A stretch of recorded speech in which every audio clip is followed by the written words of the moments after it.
Bonsoir. Salut. Ça fonctionne les photos la nuit? Ouais, ça marche. Ah ouais, mais faut du matériel spécial. Ah non, non, même pas.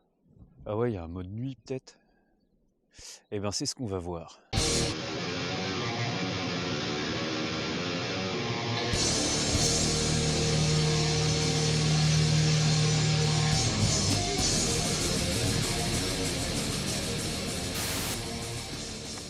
Salut, si t'as atterri sur cette chaîne, c'est que tu t'intéresses à la photo, et plus particulièrement la photo nocturne. Dans cette vidéo, on va voir ce qu'il faut pour commencer. Tu veux photographier des paysages nocturnes? C'est bien, mais si tu vois les étoiles, c'est mieux. Avant toute chose, tu peux installer une appli de météo, comme Météo Radar ou Météo Blue par exemple. Ça te permettra de surveiller la couverture nuageuse, surtout si tu habites dans un coin comme chez moi. Ensuite, tu veux faire quoi? La Voie lactée, un filet d'étoiles, des constellations.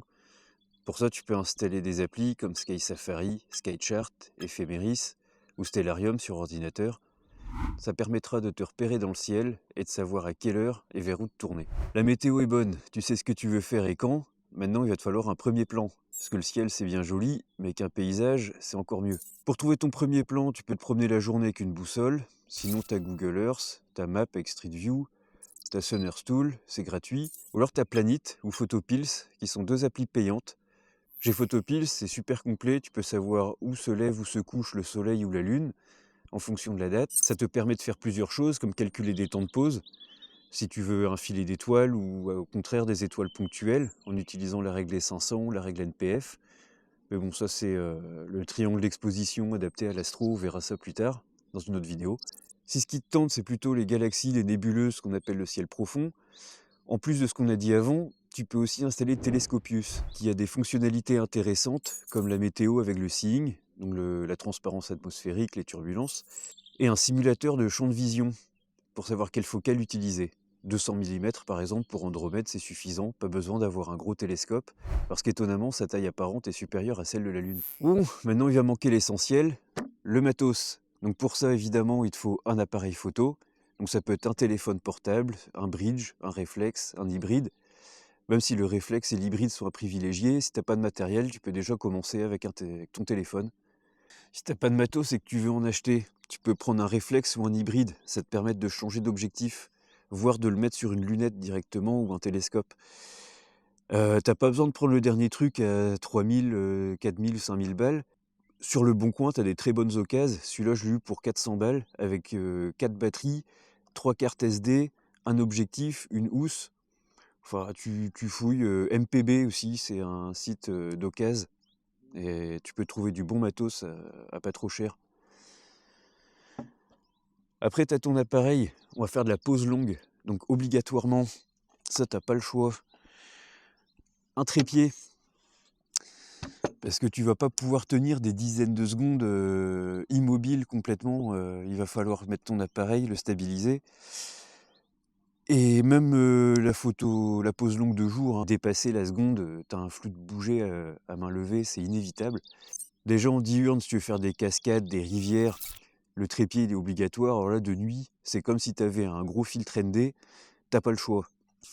Ensuite, il va te falloir un objectif, parce que si tu as pris un réflexe ou un hybride, avec un objectif, ça marche quand même mieux. Donc si tu peux prendre celui qui est fourni dans le pack, souvent tu as le 18-55. Celui-là, tu peux faire avec, il ouvre pas grand, mais pour faire un filet d'étoiles, c'est largement suffisant. Pour faire la plupart des photos du paysage nocturne, c'est suffisant aussi. Si tu veux acheter un objectif qui ouvre grand et pas cher, eh ben, tu as le 50 f1.8 que tu peux trouver à moins de 100 €, pareil en occasion, et qui doit coûter peut-être 150 balles neuf. Tu as le f1.2 qui est beaucoup plus cher, mais avec le f1.8, pour faire de la photo pas chère, c'est carrément suffisant. T'as pas besoin de te ruiner en objectif. Il est petit, prend pas de place, il est lumineux. Avec ça, or son champ de vision sur un APS-C, ça va correspondre à du 70 mm, donc c'est peut-être un peu juste, mais sur du plein format, tu peux faire le bulbe de la Voie lactée déjà, c'est plutôt pas mal. Et avec un peu de recul aussi, tu peux faire du filet d'étoiles. Ou sinon,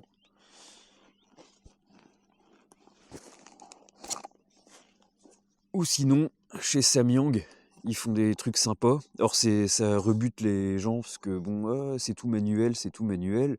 Alors ouais, ok, t'auras pas d'autofocus, mais de toute façon l'autofocus il marche pas la nuit. Donc autant prendre du manuel, c'est beaucoup moins cher. Celui-là c'est pareil, 12 mm, f2.8, donc c'est pas ultra lumineux, mais c'est carrément suffisant. Et avec ça, 12 mm, tu peux poser longtemps, tu peux faire la Voie lactée. Ça te permet d'avoir un champ assez grand. Donc le fait qu'il soit manuel, il est pas cher. Surtout en occasion, tu peux le trouver pour 100 balles. Alors tu vas me dire, ouais, 100 balles c'est quand même cher, mais regarde le prix des objectifs neufs. 100 balles c'est donné. Et 12 mm, tu peux faire la Voie lactée, tu peux faire pareil, du grand champ, c'est parfait. Pour aller avec tout ça, il va te falloir au moins 2 batteries, parce que tu vas voir que pour faire une photo, en réalité, il faut en faire plusieurs. Donc si tu fais ça toute la nuit, avec une batterie, tu n'auras pas assez. Avec 2 batteries au moins, c'est confortable. Plus si tu as envie, si tu as le budget, si tu le retrouves dans un pack comme moi, 4 batteries, c'est beaucoup plus confortable. T'es pas surveillé tout le temps le niveau. Merde, j'ai plus de batterie, j'ai plus de batterie. Et une grosse carte SD aussi, au moins 32 Go, parce que j'avais une 8 Go. C'était un peu léger. 32, 64, t'es large. Parce que souvent les photographes disent ça sert à rien une grosse carte SD parce que tu fais plein de photos, si elle foire, tu perds toutes tes photos. Mais nous, pour une photo, tu veux faire une galaxie, par exemple, tu fais Andromède, bah tu vas passer toute la nuit à faire la photo. Donc ça va être des centaines et des centaines de photos sur ta carte pour au final obtenir une seule photo, une fois tout empilé. Donc prends une grosse tout de suite, ça va t'éviter de devoir la changer en cours de route, et c'est beaucoup plus confortable. Et pour finir avec le matos indispensable, un intervallomètre. Alors certains installent Magic Lantern sur la carte SD de leur appareil. Bon, apparemment, d'autres ont eu des problèmes, ça chauffe. Bon, ouais, bref, moi je l'ai pas fait. C'est pas pour le prix que ça coûte, ça. Tu le trouves à 10 balles sur internet ou 20 balles en magasin si tu veux soutenir ton petit commerçant de boutique astro ou photographe. Alors l'intervallomètre, tu peux aussi t'en servir le jour, hein. Si tu veux faire un timelapse par exemple, c'est ça qu'il faut. Et la nuit, ça te permet de faire au choix des timelapses ou des empilements. Tu programmes le nombre de photos que tu veux faire, temps d'exposition de ta photo, nombre de photos, intervalle entre chaque photo.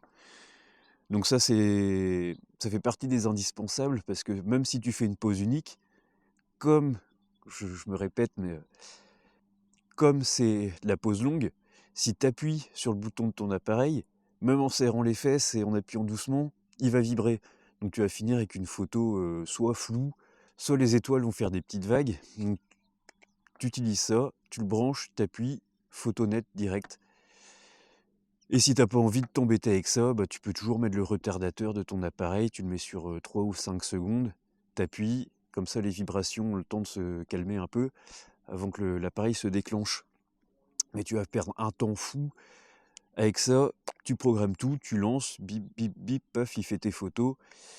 Et ça dure juste le temps de pause. T'as pas les 5 secondes entre chaque, ou et même plus, le temps que tu appuies, que ça fasse le décompte.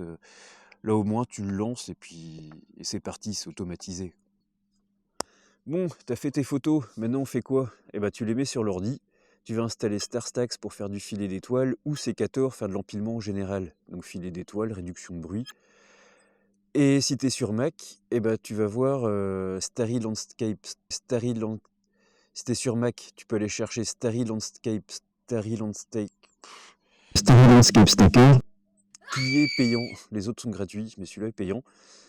Et je pourrais pas te dire ce qu'il fait exactement parce que j'ai pas de Mac. Et pour les autres, de toute façon, on verra ce qu'ils font plus tard dans d'autres vidéos.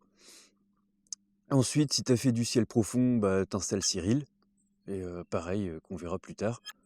Ensuite, pour développer ton empilement, eh ben, tu as Darktable ou GIMP qui sont gratuits, ou alors les très connus Lightroom, Photoshop ou DxO qui sont payants.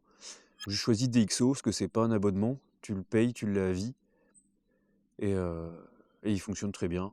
Bon, tu as eu le courage de rester jusqu'à la fin, c'est cool, tu trouveras tous les liens en dessous dans la description, et on se retrouve dans une prochaine vidéo pour faire un filet d'étoiles. Si t'as pas de matériel, tu as des liens utiles que je te mets dans la description aussi. Donc tu as DxOMark ou DigiCamDB. DxOMark va comparer plusieurs appareils, plusieurs objectifs. Ça te permet de choisir ce que tu préfères avec le meilleur rapport qualité-prix.